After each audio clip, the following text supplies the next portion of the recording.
নয়া জাতীয় শিক্ষানীতি কেন্দ্রীয় সরকার দেশের শিক্ষাবিদ ও বুদ্ধিজীবীদের মতামত না নিয়ে প্রণয়ন করেছে। সংসদে আলোচনা না করে কেবল মন্ত্রিসভার সিদ্ধান্তের ভিত্তিতে দেশের মানুষের উপরেই শিক্ষানীতি চাপিয়ে দেওয়া হয়েছে। বর্তমান কেন্দ্রীয় সরকার অতীতের সকল রেকর্ড ভেঙে দিয়েছে। নয়া শিক্ষানীতির মাধ্যমে ভারতবর্ষ বিশ্বগুরুর আসনে বসবে বলে দাবি করে শিক্ষার আর্থিক দায়িত্ব ক্রমাগত অস্বীকার করছে বর্তমান দেশের সরকার। অতীতে সকল কেন্দ্রীয় শিক্ষা কমিশনের সুপারিশ ছিল কেন্দ্রীয় বাজেটের অন্তত 10% ও জিডিপির 6% শিক্ষা খাতে খরচ করতে হবে।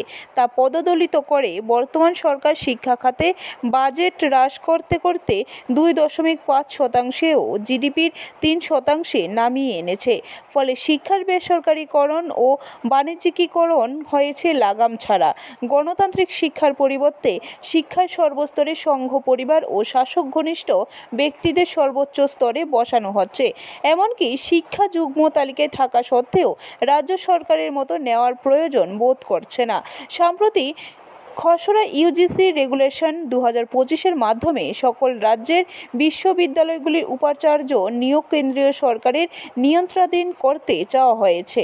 সমস্ত শিক্ষা কমিশন শিক্ষার জন্য কেন্দ্রীয় বাজেটের 10% এবং জিডিপির 6% একটা বরাদ্দ করতে হবে এই দাবি থাকা সত্ত্বেও আমরা দেখছি একের পর এক যত শিক্ষা কমিশন যত শিক্ষানীতি গ্রহণ করা হয়েছে সমস্ত সরকার শিক্ষার ক্ষেত্রে এই বাজেট কখনো বাড়ায়নি। ব্যুরো রিপোর্ট, খবর ত্রিপুরা।